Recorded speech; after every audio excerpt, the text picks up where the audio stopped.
So I guess I'm gonna continue with this series of verses so far. First one was Ben Wallace versus Draymond Green. Majority of you guys picked Ben Wallace. The other one was now Clyde Drexler versus Paul George. Majority of you picked Clyde Drexler. Most of you saying Paul George is overrated. He's decent, but can't get the job done. And so the next one is, well, remember when the idiots on the idiot box on ESPN, maybe it could have been ESPN or FS1, were saying that this current Team USA could beat the Dream Team in '92. Sure, right. Everybody's saying that certain players on there were washed up or overrated. Patrick Ewing being one of them. So guess what? We're talking about Patrick Ewing. Before I begin, like, share, subscribe. Make sure you like the video, because YouTube's playing games with this channel. Because I guess apparently in order to get into the algorithm a little bit more, you have to talk about LeBron all the time, which I don't feel like talking about the guy all the time. So let's go. So Patrick Ewing, we all know, some of us don't know, the OGs know. He was drafted in 1985, first round, first pick by the New York Knicks after 4 years at Georgetown. He played in a legendary final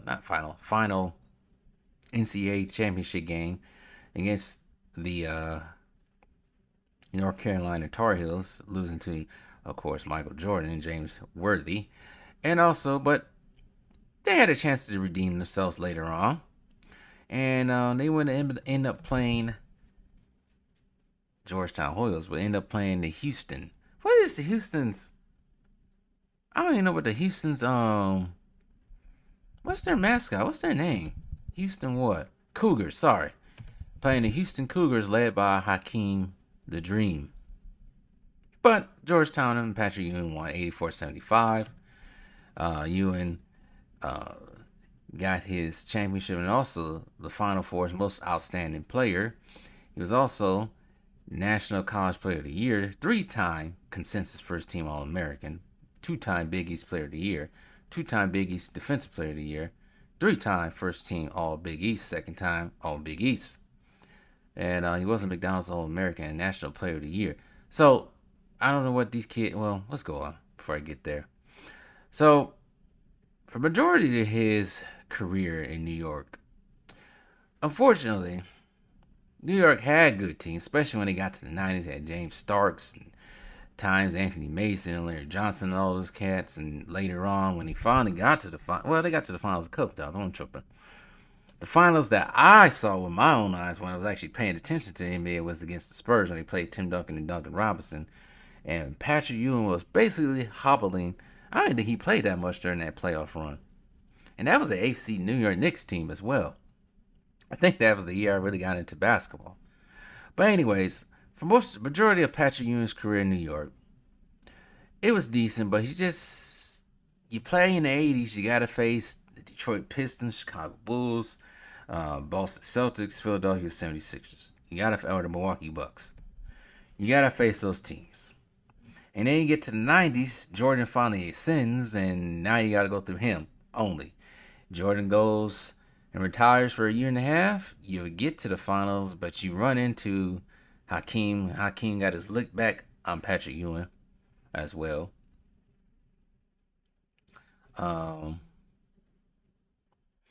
Think about Patrick Ewing's first year in the career, in the league. He had injuries. He had a ton of injuries, but stuck through him. Big time. He ended up getting Rookie of the Year in 1986, all rookie team as well in 86. Did I say 96? He got Rookie of the Year in 86 and all rookie team in 86 as well.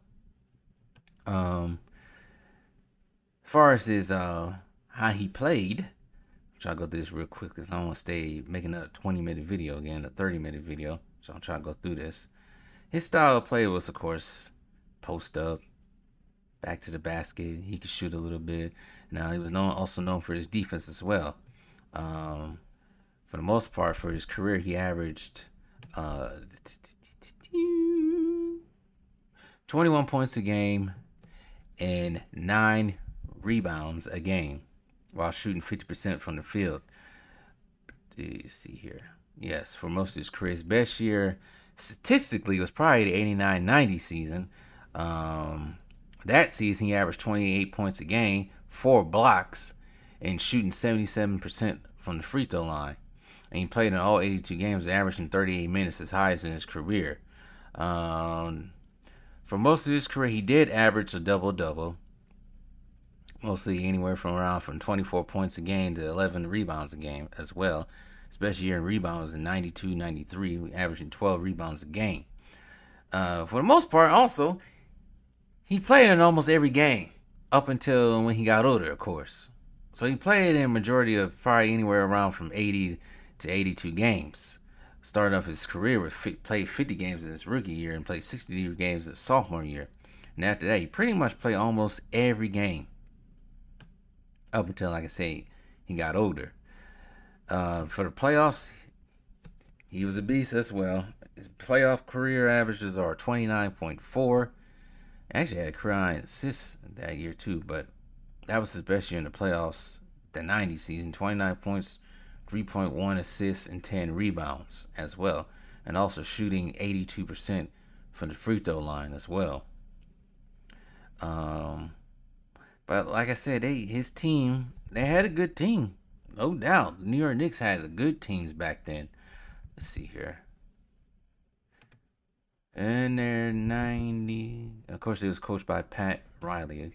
During their, who was on that team during the 94 season? They had Patrick Ewing, Derek Harper, Anthony Mason, Charles Oakley, had Doc Rivers, Charles Smith, John Starks, Herb Webs. Yeah. Team was decent. They had Ronaldo Blackman, too, and Greg Anthony. Just wasn't enough. They did go 7 games with the Houston Rockets that year. And the second time he went to the finals. No, not the 2000 season. 99 season. 99 season. They lost to the Spurs in 5 games as an 8 seed. And that team, they had, I remember this team. They had Chris Childs, Marcus Camby, Rick Brunson, dad of Jalen Brunson, of course, Allen Houston, Chris Dudley, Larry Johnson, Latrell Sprewell, Kurt Thomas, Charlie Ward, Herb Williams, and David Wingate. I practically watched that whole entire playoff run for the Knicks back then. I don't know why. Of course, it was coached by Jeff Van Gundy, and on that assistant coach, the assistant coach was Tom Thibodeau. Funny. They finished that season 27-23, and still getting to the finals, which is crazy. Who did he beat out there? I think they beat the Pacers as one of them. First round they beat. That was in the lockout season too. I remember the Miami series. They beat Miami. They swept Atlanta, and they beat Indiana, of course, and then bowed out against the Spurs in the finals. Well, unfortunately, Patrick Ewing, he was hobbling that year, and he couldn't do much as well. He would finish his career in Orlando, averaging 6 points a game. I also played in the playoffs with Orlando, averaging 6.5 points a game in 4 games before calling it quits. He became a coach at Georgetown and some other places I can't think of right now. For the most part, this is Patrick Ewing's resume. He is an 11-time All-Star. Like I said, all NBA first team in 96 NBA All Second Team, 3-time NBA All Defensive Second Team, NBA Rookie of the Year, of course, rookie team, part of the 50th and 75th anniversary teams. Number retired with the Knicks. He won Big East Tournament champion as a coach.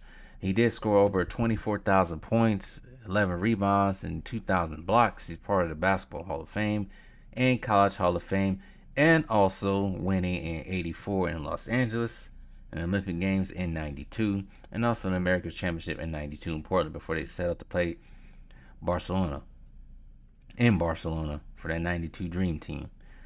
For the most part, Patrick Ewing, in what I think, when it comes to centers in the '90s, I don't know. I think it goes probably Hakeem, maybe David Robinson, maybe Patrick Ewing. Me at least. That's what I think. So who we gonna compare him to? Let's compare him to Anthony Davis. Right quick. Anthony Davis, we all know, aka Street Clothes, aka Mr. Glass, aka Disney. Drafted in 2012, first round, first overall pick by the New Orleans Hornets. Played with them from 2012 until he whined his way out of New Orleans in 2019 before he was traded to the Lakers. Lakers trading away all the youth for him. We've seen what Anthony Davis can do. Anthony Davis, I would say Anthony Davis could have been the next coming of Tim Duncan, but in his rookie season, he was injury prone. And for majority of maybe his career with the Pelicans, he was injury prone. Not saying he's trash. No, I don't think Anthony Davis is trash. Sorry. I don't think Anthony Davis is trash. I just think he's soft and don't have the grit and the mama mentality, I guess, to get the job done by himself. So he had to link up with old Balding over there. That's something he's missing. That's something that Giannis he's put over. I put him over Giannis. Yes, Giannis can't shoot, but Giannis does pretty much everything Anthony Davis can probably do. Probably a little bit more athletic than Anthony Davis and less injury prone. So, as we know, Anthony Davis can post in the basket, of course. He can shoot threes. He can play defense, no doubt. But like I say, he's soft. He's soft. His resume stands. He won a final of the bubble ship in 2020. Won that stupid ass NBA Cup championship in last year. 9-time All-Star. He is an NBA All-Star Game MVP. 4-time All-NBA First Team. Part of the second team this past season. 3-time Defensive First Team. 2-time Defensive Second Team. 3-time Blocks Leader. Which is pretty much easy to do when you have no other centers. NBA All-Rookie First Team. And he's also part of the 75th anniversary team, which I didn't really agree with, but whatever. Like Patrick Ewing as well. That's why I compared these two. College-wise, Patrick Ewing and Anthony Davis have won the championship. Anthony Davis from Kentucky. I don't even remember who they played. Was it Butler or something like that? I don't even remember who they played that year. Sorry. Oh, Kansas. They played Kansas that year. But anyways, I don't think I even watched that championship. But Anthony Davis won the Most Outstanding Player of the Year, or Most Outstanding Player Award for the tournament, National College Basketball Player of the Year, Consensus First Team All-American, NABC Defensive Player of the Year, National Freshman of the Year because he only played 1 year at Kentucky, SEC Player of the Year, NCAA Blocks Leader, NCAA Defensive Player of the Year, SEC Rookie of the Year, and he is a McDonald's All-American as well.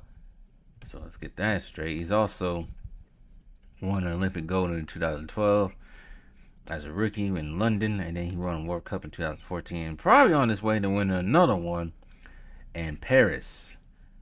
For the most part, Anthony Davis for his career. Let's see here.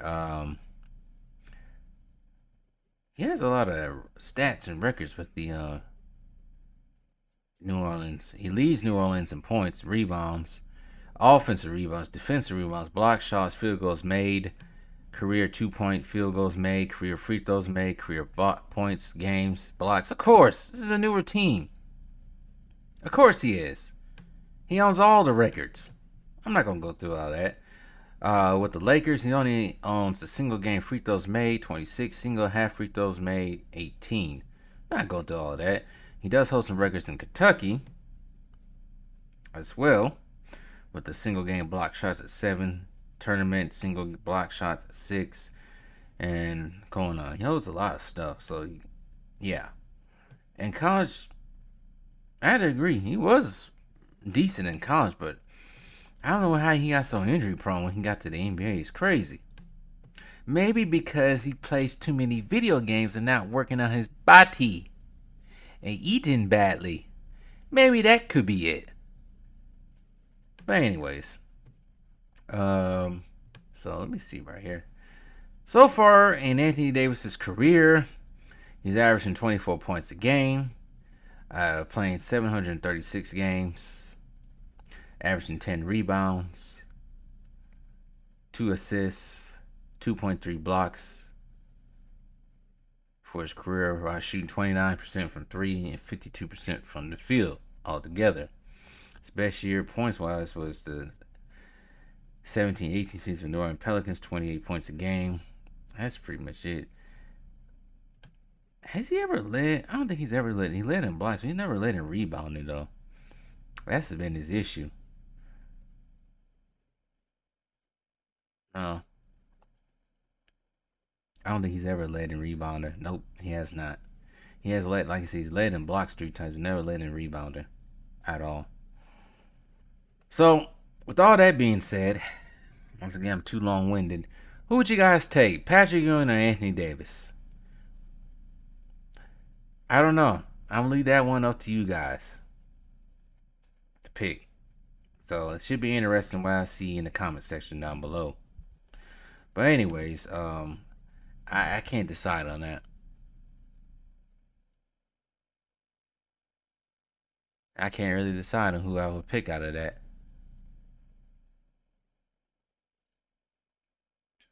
Both of them almost close to the same.